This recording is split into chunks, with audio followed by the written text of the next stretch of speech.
Well, what's the ultimate shop vac based dust collection system for your shop? And that's the question we're asking today. Of course, not for the largest tools in your shop, but for things like a chop saw or router table or just handheld power tools. Something like this can be great.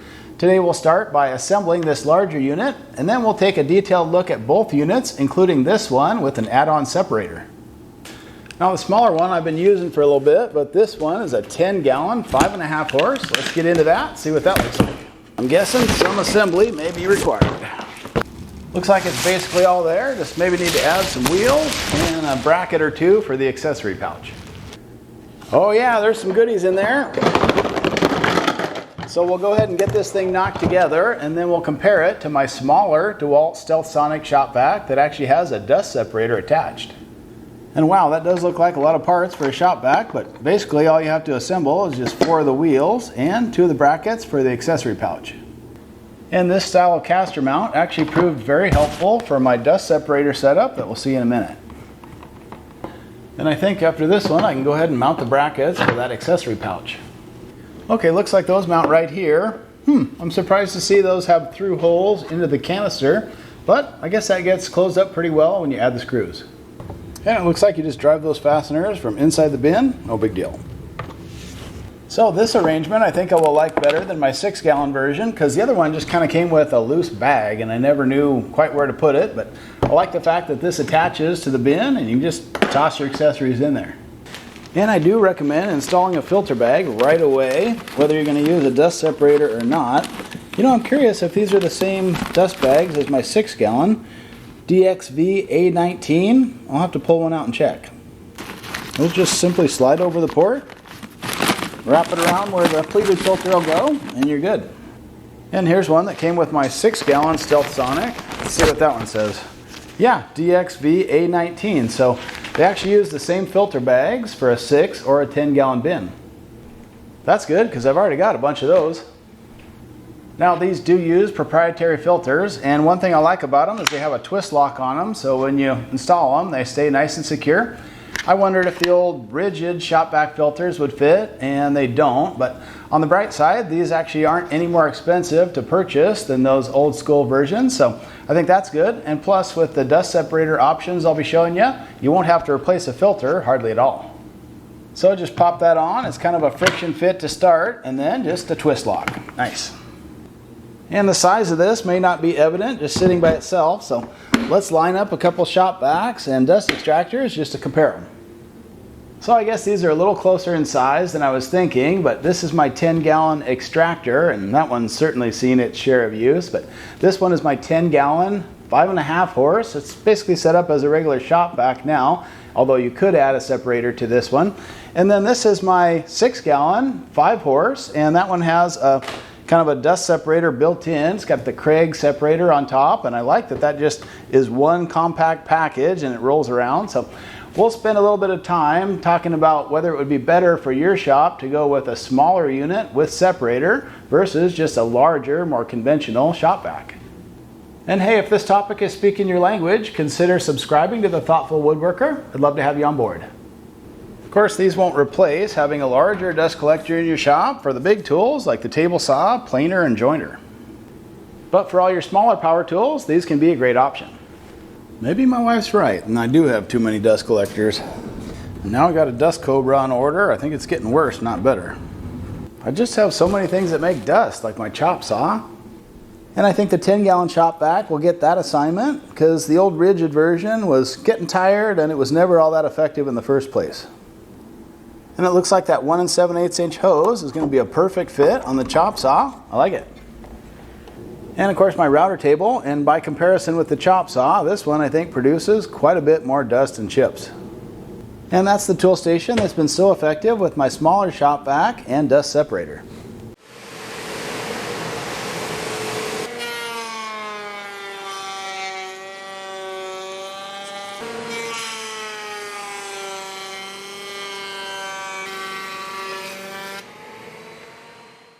The chips all seem to just stay in the separator where they're supposed to be. Nice. And here's my first spiral cutter head and dust collector in the shop. Yeah.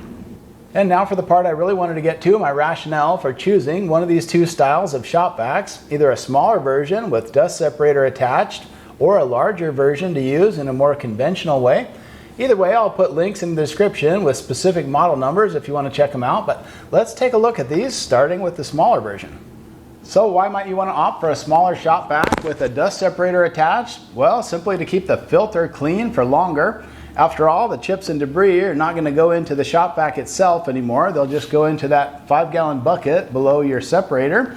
And for me, that works really well at the router table. There's a tremendous amount of chips and dust coming off that tool. And you know, really there's not much room in this 6-gallon bin, especially when you subtract out the volume taken up by that large pleated filter. So on the other hand, filling up this bucket, I get realistically about 4 gallons before I have to change that out, and that works quite well. This is my figure 8 system for attaching a dust separator to this shop vac, so I made a full video on that, and I'll put it down in the description if you want to check it out. Now this 6-gallon version is actually labeled Stealth Sonic for that quiet performance, and I've done sound testing on this one. At 7 feet away, it actually measured between 71 and 72 decibels. My larger shop vac is not labeled that way, so it'd be interesting to see what the sound output is there. Next, we'll look at this larger version, and this is the one I plan to have at my chop saw. So reason being, there's just not the same volume of dust coming off that tool, so I'll just use it with the internal bag to help keep that filter clean. At least I'll try that for a couple months, and I could always add a separator if needed. Dewalt even makes their own version of a freestanding separator that you can use with a shop vac, so if you have the floor space, that may be a good option for you. So similar construction on these two models. This larger version is advertised to be longer lasting, so it may have a more durable motor and things like that. But as far as the hose it's equipped with, they're both a 1 7/8 inch hose, and the smaller one actually came with an anti-static hose, and I don't know if it's just my imagination, but this yellow one seems a little more supple, so just make sure to know which one your machine's going to come with before you order.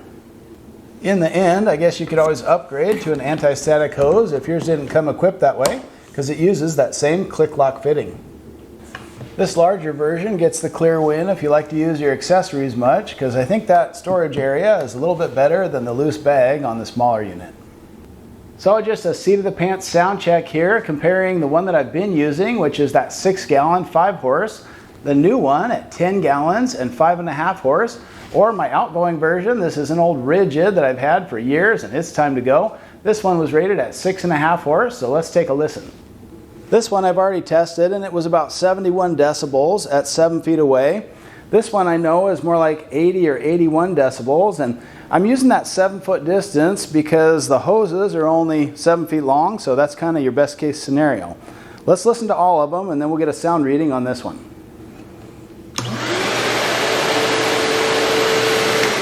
That's that Stealth Sonic, nice and quiet. This one, you get a little more power. Let's have a listen. Still pretty quiet on that one. That one is a screamer. So even the larger Dewalt shop vac at 5.5 horsepower that isn't really even advertised as being part of their Stealth Sonic lineup is quite a bit quieter at 73 decibels.